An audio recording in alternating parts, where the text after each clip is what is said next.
Hi everybody, welcome to my channel for a new battle report. I played a practice game against Mark Chema, who is a Dutch guy living in Sweden, and he's mainly known for being part of the team that designed the new Saurian Ancient book. So it was very nice that he proposed me to play a game. It was a couple of months ago before the release of the book. And since I wanted to get some training against Saurian Ancient, I took the occasion to text him and see if he was available for a game, and luckily for me, he was. So I decided to bring something slightly different after my couple of games playing Wild Earth. I took something closer to my ETC list, but still a bit more aggressive with a bit more single model. It's not exactly that version of the list. But I will walk you through and tell you what I changed just before the game as well. So I have 3 characters: Master Shamanism, Great Khan with the Kagadai, and the Shooty BSB. Nothing crazy here. 10 tribesmen, 3 tribesmen, 3 bruisers, 20 scrappling. So I wanted an independent scoring unit, 2 darts that are always very flexible and something that I'd like to play a lot. And on the tribesmen, I made a small change since ETC. I went for Iron Fist, but still kept 10 of them. I didn't want to have less than that. So Iron Fist, I think, could have a great synergy with Shamanism, and yeah, 12 parry, I think, is really nice on this unit, despite the fact that it's quite expensive. It costs you like 2 more models. So yeah, it's worth a lot of points, but still an interesting option. Then I kept the Merc Vets, the Tiger, and the Frosty. And instead of what I had before, which was 4 Tuskers and a Slave Giant, I decided to try 3 Giant. But actually in this game, I just changed something before the game, which is I removed one of the Giant and I put instead 4 Yetis and also Rod of Battle on one of the characters. Made this small change. I wanted to give another try to the Yeti unit to see how it goes. This is Mark Chema's list. He's playing an Archmage Alchemy. He had the Skink Veteran. You have the detail written near the list. That's some homework that I did before the game to win some time when we play the game, something I usually do when I have the time to do it. Then he had the unit of 8 Cayman Warrior, which is, I think, one of the best choices in core of the new book. A very strong unit. 24 Tegu Warriors that are still quite cheap. Within them, 3 Cayman Elders with Halberd. Combined strengths makes them quite interesting. Basically, they have 2 standard. They had some high strength attack in a unit that has strength 4, so also an interesting combination. Then he has 3 units of Skinks. One of them Chameleon, a lot of poison shot. 28 Tegu Guards with great weapon, a strong unit also at the moment. And since they have no lodestone, they are even a bit better than before, but definitely a very good combat unit with great weapon. A unit of 4 Stitches of Pack with a flaming standard, so multiple flaming standard to get reroll to wound with alchemy. And then he had a Torozor, who was also the BSB of the army. We randomly got Breakthrough and Dawn Assault, and you have both spell selection below. Matchup analysis. So here's a solid list, which is, I think, one of the archetype of Saurian Ancient list that we see at the moment, which is multiple combat block supported by either alchemy or druidism. So I think it's definitely a strong choice, very stable list that are good in combat. I need to pay attention to his chaff possibilities, and also he has the thing is, his chaff is also one of his main threat in the matchup with poison shot. So I will try to force him to make a choice between chaffing me or shooting with poison. Torozor will need to be far away from my Merc shot. I know for a fact that with 16 poison shot per turn, him saving on 5 up, he can easily die. So definitely something you need to be aware of. First priority in my game plan will be to deal with the skink, because on one hand it's less shots, and on the other hand it's less chaff, which should help me to get more board control and also give more freedom to my giants. Starting seems a good idea. We're playing Dawn Assault. I could avoid him playing with Vanguard and start to do range damage and so on. Estimation of the matchup. I didn't know exactly how to approach that. It's only my 2nd game against the new book. So I put it drawish, a question mark. Deployment. I won the roll for side and I gave him the impassable, leaving me here a small zone to break through. I thought that should be quite interesting, should help me to, put a bit of distance and play with the train piece to my advantage. He then I think it was a no-brainer for him to drop for first turn. He dropped the following: the Stygiosaur on the left, the Cayman on the right, Skinks. Those were the guys with magnetic bow shots. Those guys are the Chameleon. Those guys are the Skink Hunters.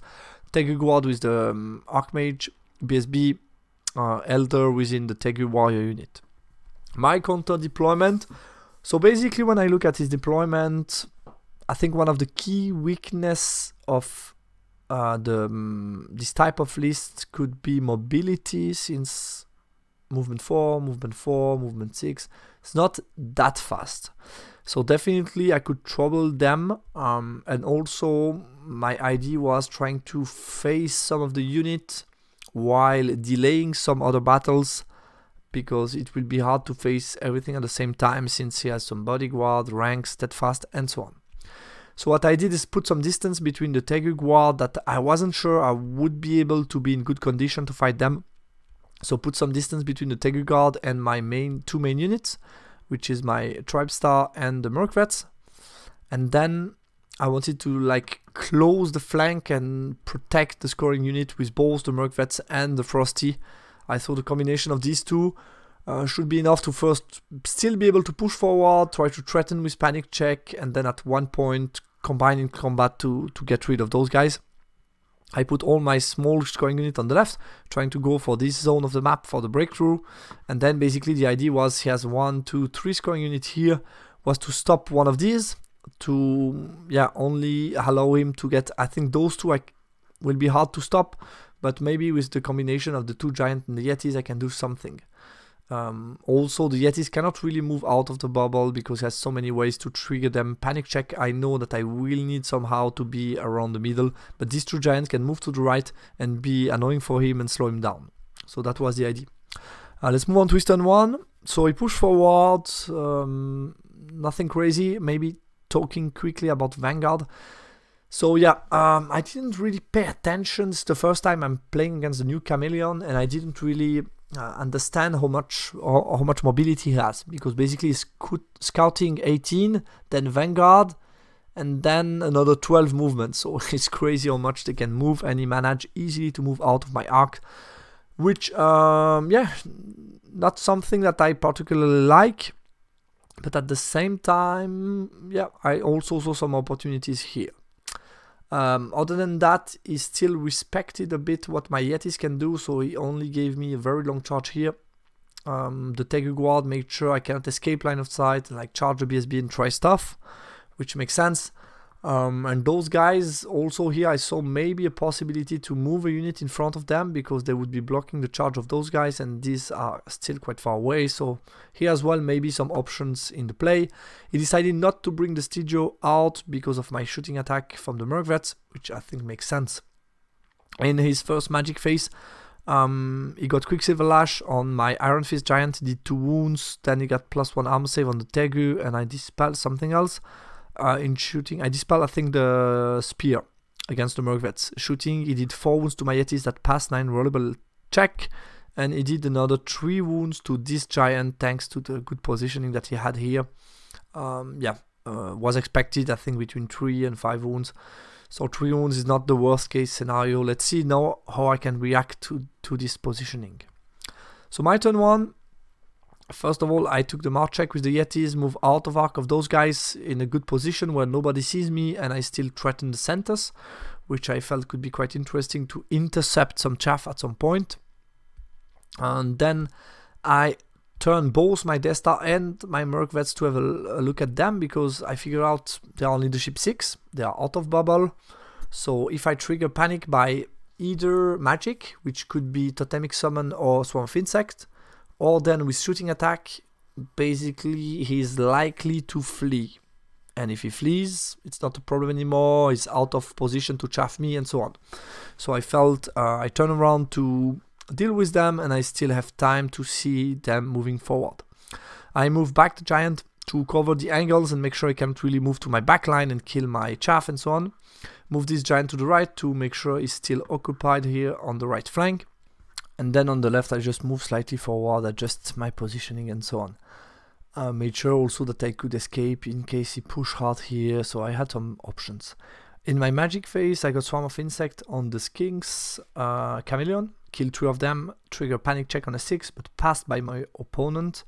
And then I got Totemic Summon, he dispelled, and I got Break the Spirit on them, just thinking, first of all, the March check is going to be hard, but if they do, I want them to lose wound, maybe trigger another panic check and so on. Shooting, I kill another 3 with my Merc Vets, thanks to the BSB always hitting on 4 up. Kill another 3, which is another panic check on a 6. This one it didn't pass, moved through the forest, trigger a lot of DTs with Break the Spirit. Kill another 2, so there was only 1 left. Great can shoot at those guys. So here I think it's very good news because he's going to rally on a 3. If he fails, he could even die with Break the Spirit. So it's not going to be annoying anymore, and that was his main threat, thinking about poison shots. So good news. Great can kill one of those with the Ogre crossbow, and that's the end of my turn. His turn 2. I decided to bring the Stigio forwards, use those guys as chaff. Still somehow respected, so the fact that my Death Star could charge here, so he, move outside of my 18, move those guys also, just push forward 8, but still quite far away from me. Those guys turn with the character, they turn and look at my giant, and I thought quite interesting his special bow that does strength 4 shots, and then if he does a hit, it then +1 strength on the unit to shoot at my giant. Quite strong, didn't expect that. Those guys just move forward, still continue to cover the angles of my giant, so they are occupied by my giant, which is nice. And Torso slightly move forward because my Merc Vets are blocked by this unit. Basically, he can move forward and not be shot by my Merc Vet, which is, I think, a good choice. In his magic phase, also forgot to mention that the Chameleon didn't rally and died on the DT, so this was a very effective Break the Spirit. He got Hereditary off on my Yetis, then I dispelled the Spear and he got +1 resilience on the Cayman in case I have the crazy idea to charge him. I'm not sure I got why he tried to get Hereditary on those guys, maybe to avoid me charging against Torso, maybe that was something he was a bit afraid of, I don't know. And shooting, he did another 2 wounds to the Yetis, and another 2 wounds to this giant that hasn't so many wounds left. So he did 2 and I think 3 first turn, maybe? No, 2 first turn with the Quicksilver Lash, so I have still 3 wounds left here. My turn. So I decided to charge with the 2 remaining Yetis to get rid of those guys. So yeah, I thought that was my best option. Move sideways with the Merc Vets to shoot at them, start to move my scoring forward, but still not giving him any charges. Other than that, reposition my giant just to make sure that if he wants to shoot me, I want another giant. In case he kills me, I want another giant to charge him. Also, moving back the giant in a position where I can cause some trouble and continue to slow down these 2 units. Started to move the Death Star sideways to get to the wall. And nothing else. Magic phase. I try Swarm of Insect. Sorry, I try Swarm of Insect on his Kink unit. I dispelled that, but then I got Totemic Summon here in the back, and Breast Weapon killed 4 of them, which was nice. He passed the panic check, all good. Shooting, I did 2 wounds of the Stigio. He did 2 6-up armor save. So I wanted to trigger a panic check, but he has a lot of wounds and it's kind of hard. Would have been lucky for me, I guess, to trigger panic check here. So I did 2 wounds, nothing crazy. Those guys, he was steadfast. I did a couple of wounds, but nothing crazy. He was steadfast but failed, and I just pursued to run him down. So end of turn 2, got rid of 2 skin units, and the last one is quite far away from the action, which gives me a good feeling because it could be hard for him to push and then take the risk to get charged by my units, since I still have a lot of chaff at my disposal as well. He's turn 3. So I decided, because of that, not to push too much, move slightly back to avoid me charging him too easily, move those guys forward to shoot at me, and then just made a flea pass. But by doing that, he needed to turn around the Cayman to block the Totemic Summon to just eat those guys if they flee. So a bit complicated, and also it slowed down his advance on the far right, which I was quite happy about, because I felt, yeah, this lift a bit the pressure, so to say. So looking forward to see what will happen. But for now, he found a good solution for the skink, I need to admit, because I cannot really charge them. If I charge, I get charged back. So it's kind of annoying. They have a safe flea pass. I think I could only see them on double 6, so yeah, not likely. So he found here at least a good solution to try to finish off my giant. He pushed with the Stigio on the flank here, also find a very good spot where only the bruisers see him, and I cannot really go alone with the bruisers here. So we'll see what I can figure out for next round. In Magic Phase, he got a Quicksilver Lash off on this giant, did another 2 wounds, so again, a bit more than what I expected, but rolling high on the 2 lashes. He failed +2 armor save, I think, on them. Can't remember why, if in case just I took the long charge, don't know. I dispelled the spear and shooting. He did the last one of these guys. Obviously, I put more than 6 inch here, so no panic check, but this giant is dead. Let's move on to my turn 3. So no charges. Position my Death Star behind the wall like I wanted. Move those guys forward to see them in the front with hard cover, but still get a lot of shots at them. Only one guy I think cannot see, maybe, but I get a lot of shots, so maybe I can achieve something. Those guys march out of line of sight of the Stigio towards the breakthrough zone. Reposition everybody that I can't be seen by the Stigio, and they only have a double 6 charge on my Frosty, which I was fine with. Yeah, the rest, just the giant continued to move sideways, so I wanted to occupy him here more on the right, so I moved my totemic here, moved the giant to the right, and basically, yeah, force him to manage me and waste more time with them. Magic Phase, Swarm of Insect, I'd kill one of these guys, then I was lucky because I got totemic summon with 4 dice to 5, in sideways to them, I guess, somewhere here or in front. And I breast weapon kill 5 of the skinks. They passed the panic check, shooting attack. I did 3 wounds to the Stigio, no panic, and that was his turn 4. So his turn 4, those remaining guys pass the march check, move here, pushes those guys forward. Those guys attempted a double 6 charge on the flank of the Murkrats, which is potentially game breaking. I agree to that. If he gets that, I mean, it's he kills them, overrun, and so on. I will lose big. Definitely, but it's double 6 first of all, and if he failed that, it puts him in a spot where I can charge him back. So I'm not sure I would have taken that, but he tried and failed that one. Moved the Stigio a bit forward to continue to threaten me, but still giving me a long charge to tempt me to charge and terror check him, so to say. Start to see that it could be an issue to protect this zone, so he moved his Tauros BSB to the side to look at me.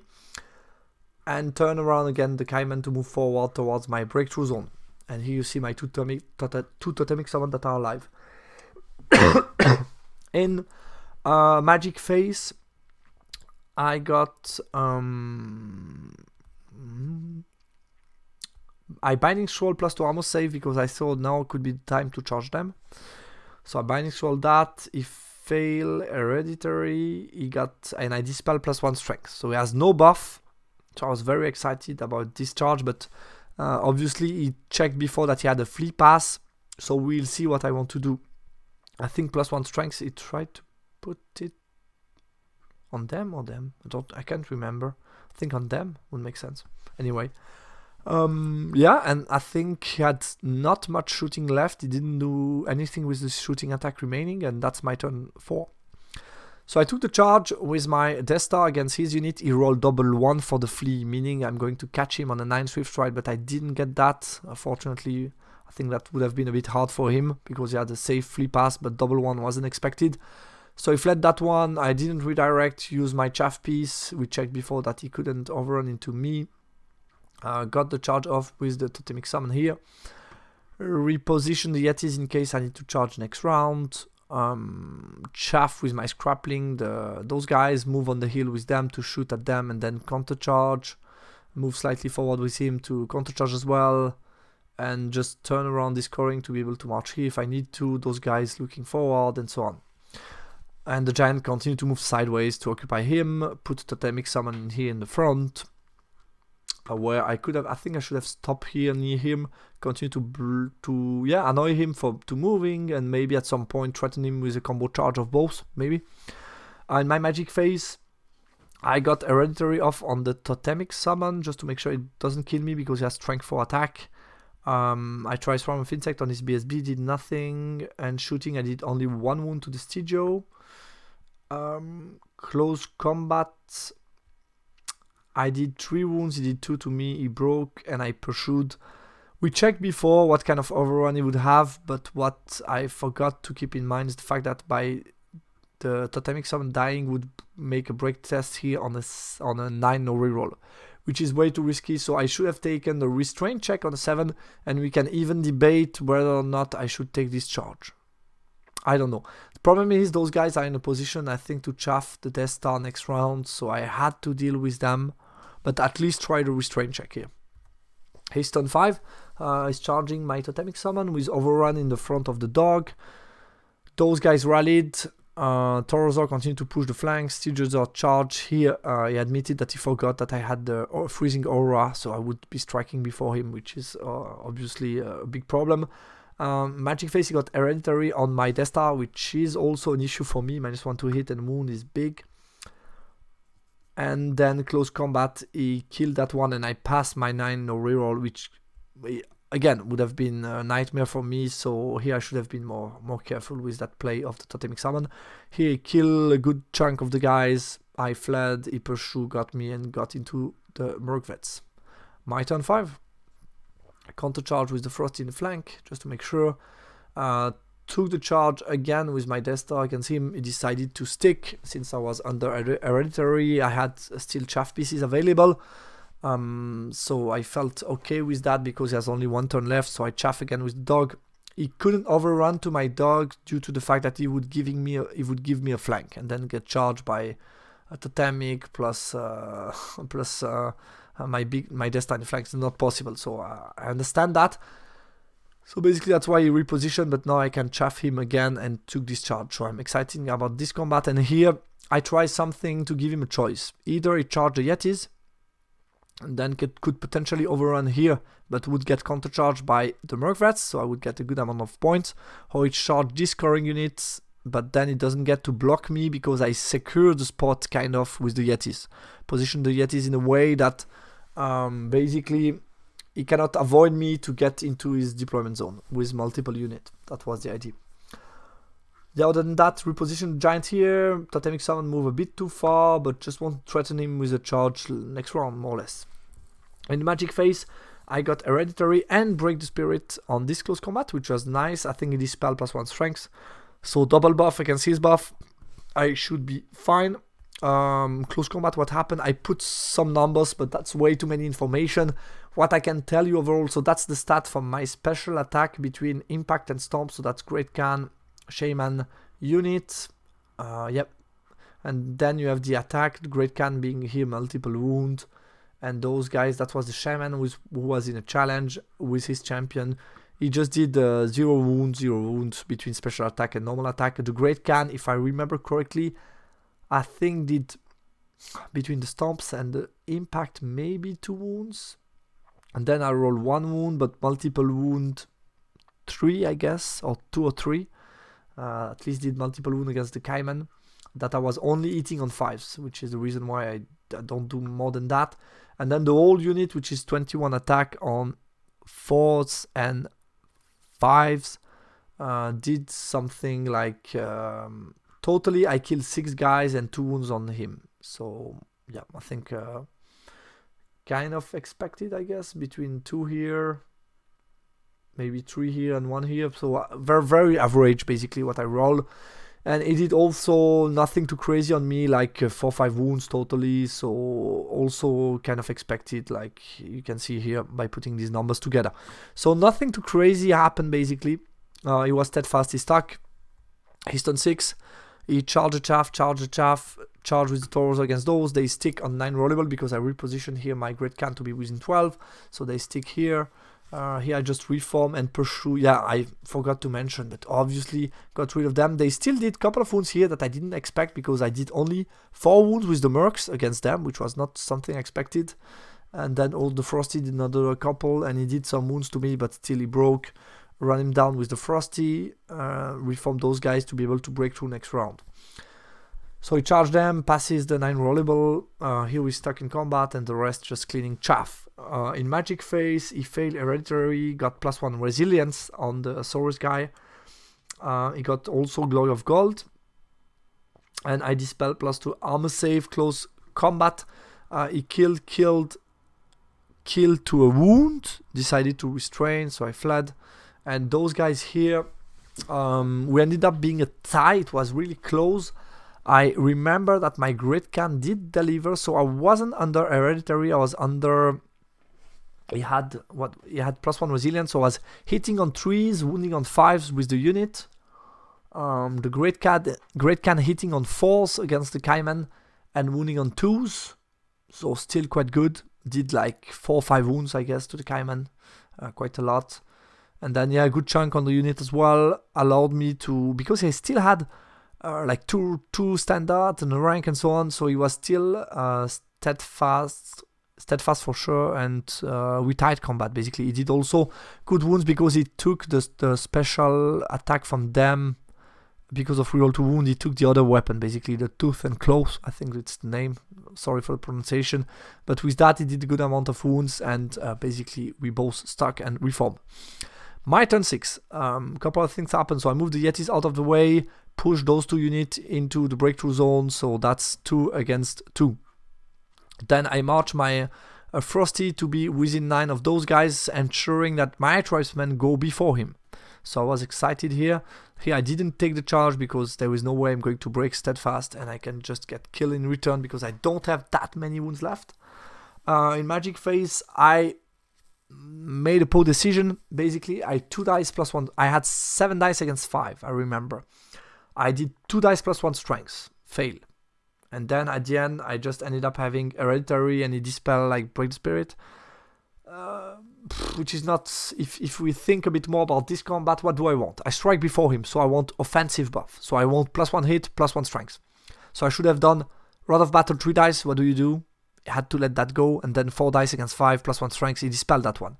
But still, I'm going before him and hitting on 2s, only on 5s. I think I can murder most of the guys. But still, I did quite good. He didn't do that much. He was losing because I'm going before him. Basically did a lot because I killed a lot of the guys before they could strike. I ended up leaving this guy alone, killing most of the stuff. He ended up losing by 5, which meant it was a 3 rerollable minimize, and he passed that one. Obviously would have here a bigger win in the game for me, because if I can run them down and go into the zone, that's 3 units against 2, I get secondary. So that was definitely a decisive combat, but all put together, I think it's not that a scandal. I mean, 3 rounds of combat, he has some good buffs. Last round was a tie, so it was really close. So I think all taken into account, yeah, should have probably gone through in 3 rounds, but could also have ended up in another situation. So that's how we ended up, basically, 2 units against 2, half points here saved, and the rest, as you can see now. So I got the Sking Veteran, half the Tegu, all Skings, half the Elder, the Stigio pack, and he got from me the Tiger, a Slave Giant, half the Tribesman, and the block of Scraplings. That was the end result was a 13-7 for me and a tie on the secondary objective. Post-game analysis. So first of all, thanks a lot to Marchema for the game. It was really enjoyable, really interesting to play. Deployment, I think I was able to take advantage from terrain and also from movement gap. I put some distance between his main forces and some of my forces to allow me focusing on one part of the map, basically.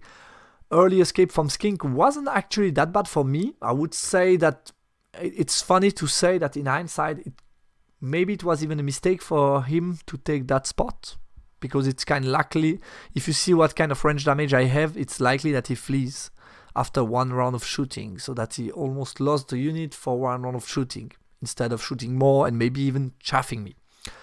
I got rid of the shooting and the chaff early as I wanted, helped me definitely to get in control of the game and the charges. Both Giant actually managed to slow down a good part of his forces. close combat turn 5 and 6. Couple of small mistakes that I think cost me the end result to run them down. First mistake was I think I used my binding scroll too soon. Remember, it was a moment of the game where he fled. So binding scroll plus 2 armor save. I wasn't going to charge the guard alone. So binding scroll didn't matter too much at this point of time. So I think I still had the possibility to not charge. I continue to stay on the wall and wait a bit more. So I think definitely binding scroll used too soon. And then still the right choice. Yeah, I can then decide if I want to charge or not. And then the second mistake, like I mentioned, not the best choice in the magic phase. Decisive turn 6 close combat, definitely.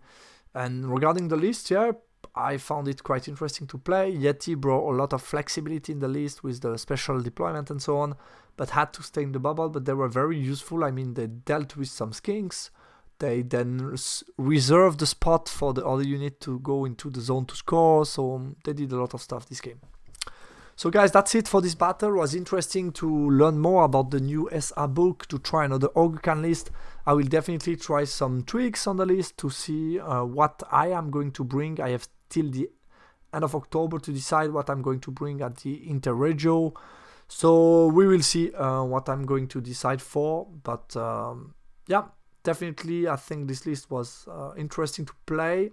Similar concept and similar stability to the one that I had at ETC, but with a bit more flexible pieces that can be more aggressive, which is definitely something I want for this next tournament in the middle of November. Thanks a lot for watching, guys, and talk to you soon on the channel. Bye bye.